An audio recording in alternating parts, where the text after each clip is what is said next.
Shalom Makim, Barakatah Yahweh, Barakatah Yahweh Shai, Barakatah Yahweh, Barakatah Yahweh Shai, Barakatah Yahweh, Barakatah Yahweh Shai. All praises to Yahweh Bahashem Yahweh Shai, and double honors to the apostles and the elders of Great Millstone. Salutation, love to all the brothers out there, all the hopeful elect out there, spreading the word in truth and sincerity, diligently. And salutations to all of those men and even a woman that's watching, that's hastening the day of Yahweh Shai's arrival. You know, putting off their old selves and just waiting for the Lord to come and destroy this place, man. I'm the brother Ramah from Great Millstone, Miami, Yahweh Shai servants. Lord willing, through the spirit of power, Yahweh Shem Yahweh Shai, this video will be edifying. Soon, just get into, those who mourn shall see the glory, man. We are supposed to be in the mourning state. Shit ain't supposed to be all good, We ain't, through the spirit of power, Yahweh Shem Yahweh Shai, brothers are enduring, you know, enduring hardness as good soldiers. Yet at the same time, we are mourning because we hate the fucking state that our nation is in, man. That we are in these wicked bodies. And it's a day of atonement. We're fasting and we're praying for forgiveness of our sins that we doing this in our own wicked flesh. So all around, full circle, it is just is much to mourn for. That while we waiting on Yahushua to come back so greatly in all His glory and deliver us, man. This is Second Ezra chapter 9, in which Ezra see this woman and she's grieving. He's going to go into a discourse with her, and you're going to see what the Lord show him. This is verse 38. And when I spake these things in my heart, I looked back with my eyes, and upon the right side I saw a woman, and behold, she mourned and wept with a loud voice, and was much grieved in heart, and her clothes were rent, and she had ashes upon her head. Then let out my thoughts go that I was in, and turned me unto her.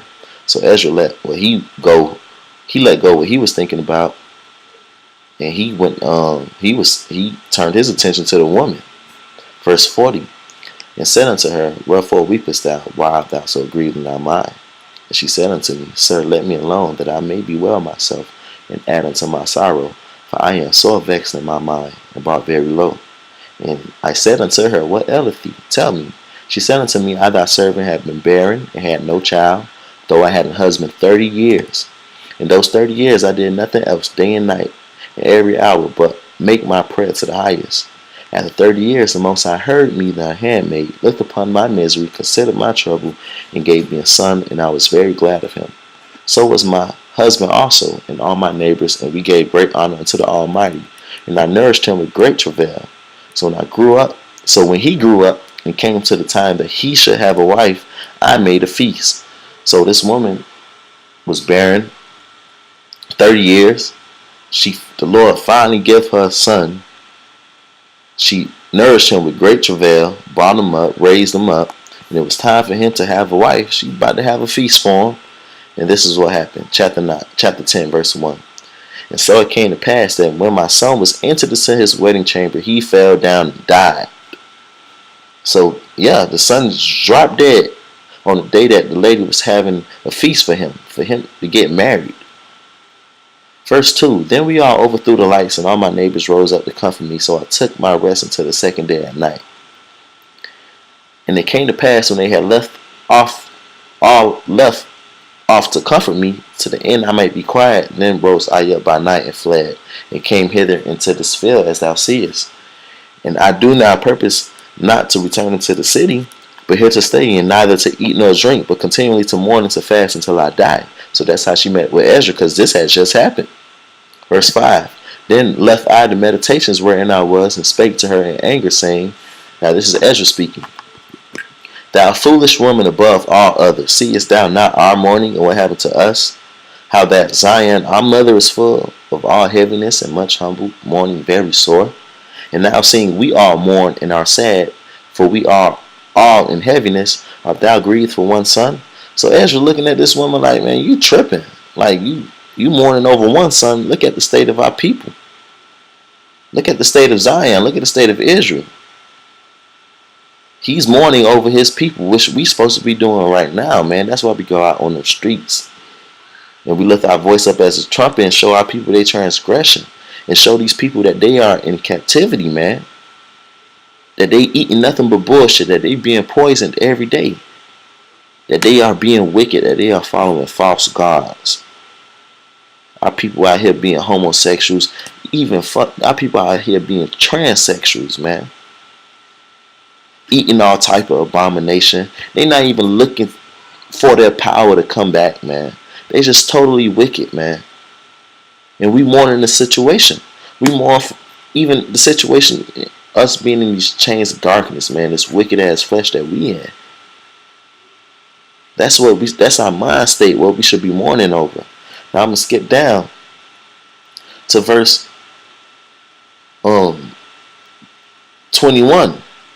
For thou seest that our sanctuary is laid waste, our altar broken down, our temple destroyed, and that's us, man. You got the motherfuckers in our land, man, claim themselves to be Israelites. Verse 22, our psaltery is laid on the ground, our song is put to silence, our rejoicing is at an end. The light of our candlestick is put out, the ark of our covenant is spoiled, our holy things are defiled, and the name that is called upon us is almost profane. Our children are put to shame, our priests are burnt, our Levites are going into captivity, and all of the nation of Israel is going to captivity now, man. We going to captivity, our people don't even recognize it, man. We are in this other land with these Edomites ruling over us, man. Well, all these heathens over us, man. Even in our neighborhoods, the Moabite owns the store down the street. The Korean owns this shop. I mean, our people are totally trodden down. Our virgins are defiled, our wives ravished, our righteous man carried away. Yeah, man, our women are whores, man. Our women are whores. Our women are all over the place, and they starting young with it, man. They are whores, they strippers, they fucking porn stars, they fucking webcam girls. Yeah, I mean, it's just and what makes it worse, our women are in that low state, yet they still rule over us. Our righteous man carried away, our little ones destroyed, our young men are brought in bondage, and our strong men are become weak. And which is the greatest of all, the seal of Zion has now lost her honor, for she is delivered into the hands of them that hate us, man. And we are definitely under our enemies, man. Esau, the so-called white man, he is our true enemy. So verse 24, he's saying to the woman, and therefore shake off thy great heaviness, and put away the multitude of sorrows, that the mighty may be merciful unto thee again, and the highest shall give thee rest and ease from thy labor. So what Ezra did just now, he just comforted that lady and let her know that the end would be better. For her to be comforted, so the Most High, Yahweh Shemi Yahushai, will be merciful unto her again. Verse 25, and it came to pass while I was talking with her, behold, her face upon a sudden shined exceedingly, and her countenance glistened, so that I was afraid of her, and mused what it might be. And behold, suddenly she made a great cry, very fearful, so that the earth shook at the noise of the woman. And I looked, and behold, the woman appeared unto me no more, but there was a city builded, and a large place showed itself from the foundations. Then was I afraid, and cried with a loud voice, and said, yeah, man. So Ezra was tripping because he saw a lady that was just mourning. He's there having a conversation with her, comforting her. Next thing you know, her countenance is shining, and then she doesn't appear no more, and a large place showed itself upon foundations of a city. So he's like, man, verse 28, where is Uriel the angel who came unto me at the first? For he has caused me to fall into many trances, and my end is turned to corruption, and my prayer to rebuke. And as I was speaking these words, behold, he came unto me and looked upon me. And lo, I lay as one that had been dead, and my understanding was taken from me. So that vision woe Ezra out, man, for him to see what happened to this woman. And he took me by the right hand and comforted me, and set me upon my feet, and said unto me, what aileth thee, and why art thou so disquieted, and why is thy understanding troubled, and the thoughts of thine heart? And I said, because thou hast forsaken me, and yet I did according to thy words, and went into the field, and lo, I have seen and yet see that I am not able to express. You know? And let me skip down, because Uriel, he's going to break it down to him, man. This is verse 37. Now And Uriel is speaking to Ezra. Now therefore I beseech thee that thou wilt show thy servant. No, this is Slot. This is Ezra speaking to Uriel. Now therefore I beseech thee that thou wilt show thy servant of this vision. He answered me then and said, Hear me, and I shall inform thee, and tell thee wherefore thou art afraid. For the highest will reveal many secret things unto thee. He has seen that thy way is right, for that thou sorrowest continually for thy people, and makest great lamentation for Zion. And that's the way we ought to be, man. That is the way that we ought to be. In verse 40, this therefore is the meaning of the vision which thou lately sawest. Thou sawest a woman mourning, and thou beganest to comfort her. But now seest thou the likeness of the woman no more. But there appeared unto thee a city builded, and whereas she told thee of the death of her son, this is the solution. This woman whom thou sawest is Zion. And whereas she said unto thee, even she whom thou seest as a city builded, whereas I say she said unto thee that she has been 30 years barren, those are the 30 years wherein there was no offering made on her. So basically, the woman that Ezra saw was Zion. Verse 46, but after 30 years Solomon builded a city and offered offerings, and then bare the barren a son. And whereas she told thee that she has nourished him with labor, that was the dwelling in Jerusalem. But whereas she said unto thee that my son coming into his marriage chamber happened to have a fail and died, this is destruction that came to Jerusalem. And behold, thou sawest her likeness, and because she mourned for her son, thou beganest to comfort her. And of these things which have chanced, these are to be opened unto thee. So really, all the time, Ezra is talking to the lady, mourning for the sake of Zion and comforting that woman. That woman is Zion. So the Lord basically, that was like a little test right there for him. For him mourning for her, this is what happened. Verse 50. For now the Most High seest that thou art grieved unfeignedly, and sufferest from thy whole heart for her. So has he showed thee the brightness of her glory, and the comeliness of her beauty. Yes, man. So that's what it was. Ezra was in that state of mourning, and he mourned for the lady. He mourned for Zion. He mourned for the state of Israel. And what happened? The Lord let Ezra see the glory, man, the brightness of her glory. And that's what's going to happen to the Lord's elect, man. Those men who are sent over here sighing and crying out there on the streets, making these videos. The Lord's going to let them men see the glory. This is Ecclesiastes chapter 7, verse 2. It is better to go to the house of mourning than to go to the house of feasting. For that is the end of all men, and living will lay it to his heart. Because feasting over in America is all wickedness, man. It's all vain. Especially over here in America and Babylon. We're supposed to be in the house of mourning, praying, hoping that this place be destroyed. That our people go from the low state that we are in to a better state, to the kingdom, man. Verse 3, sorrow is better than laughter, for by the sadness of the countenance the heart is made better. The heart of the wise is in the house of mourning, but the heart of fools is in the house of mirth. And 2/3 of our people, they are in the house of mirth. That's why when they drop the chip and they drop the economy, they're going to go and take that chip, because they won't want to keep that house of mirth going, man. That vanity of Babylon to keep going. Those brothers and sisters that are in the house of mourning, that are sad for the state of Israel, when the chip and all that shit dropped and the economy fell, those people are going to be more prepared, because they looking forward to the downfall of this place. Because we mourning, because we want our kingdom to come, man. We hate being in this bullshit, man. We tired of getting up in the morning and having to go to work. We tired of car problems. We hate this shit. We tired of the so-called Edomite ruling over us. Yet we have to endure it.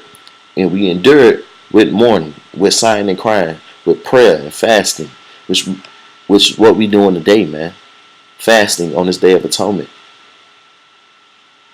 And I'm going to keep it moving. This is Matthew chapter 5, verse 3. Blessed are the poor in spirit, for theirs is the kingdom of heaven. Yeah, those who are low in spirit, man. Not prideful. Not happy to be in Babylon. Not prideful because they got a 401k and all of that shit. Blessed are the poor in spirit. That's why the Lord put it on us. He chastised us to keep us humble, man. Verse 4. Blessed are they that mourn, for they shall be comforted. If you mourn now, the Lord gonna comfort you in the time of trouble, in the time of Jacob's trouble. And he ultimately gonna comfort his elect by saving them with an everlasting salvation. Verse 5, blessed are the meek, for they shall inherit the earth. Yeah, and that's plain, man. That's plain. You're supposed to be mourning, sighing, and crying. This is Ezekiel chapter 9, verse 4. And the Lord said unto him, go through the midst of the city, through the midst of Jerusalem, and set a mark upon the foreheads of the men that sigh and that cry, for all the abominations that be done in the midst thereof. Now this word mark right here, when you go into the Hebrew, just get it. Let me just get it real quick.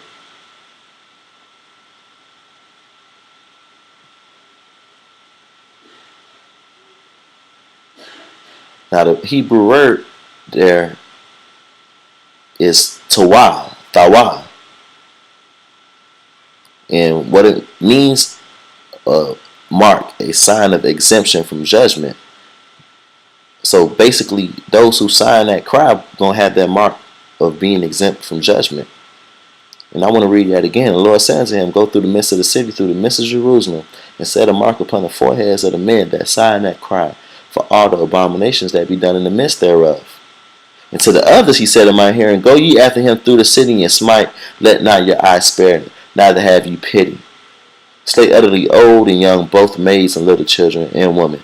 But come not near any man upon whom is the mark, not the mark of the beast, but the mark of exemption, of being exempt from judgment. But come not near any man upon whom is the mark, and begin at my sanctuary. Then they began at the ancient man which were before the house. So you ought to be mourning and sighing and crying, just like Lot was while he was in Sodom and Gomorrah. He was vexed with the conversation. He was vexed with what was going on in Sodom and Gomorrah, and therefore he got saved, he and his family. But his woman ended up being a pillar of salt, because why? She looked back. We ought to be mourning, man. I got a couple more scriptures, man. This is Matthew chapter 7, verse 13. Because everybody else is in the house of mirth, man. Everybody else is looking for Babylon to go on. But us, man, this is how we ought to be. Enter ye in at the straight gate, for wide is the gate, and broad is the way that leadeth to destruction, and many there be which go in thereat. Because straight is the gate, and narrow is the way which leadeth unto life, and few there be that find it. Yeah, man. So you go down this straight path, and that word straight there means a place of difficulty, of being uncomfortable. Basically, this morning that you're going down a straight and a difficult path, you're not in a happy state. Now, we have a balance. We got brothers. We kick it with brothers, and that gives us some joy. But that's in the spirit. And when we around brothers, we talking about America and Babylon and what we going through, man. Even in that, we mourning, man. That's why brothers drink. The scriptures say, give wine to him of a heavy heart, man. Strong drink to him that's ready to perish. Because why be going down that straight and narrow path, man? And that's what we have to do in order to get to the kingdom, man. This is Lamentations. This is the last scripture I'm going to get, Lord willing. Lamentations chapter 3, verse, I'm going to start at 27, just to get to the point. It is good for a man that he bear the yoke in his youth. Yeah, and what's the yoke, man? The yoke of having this is a yoke upon us. We are prisoners of Yahushua. So we have to walk down a straight path. We got to go out there. We got to make our bodies living sacrifices. We have to bear that yoke. And doing that, yeah, we are separated from the pleasures or the wicked pleasures of America.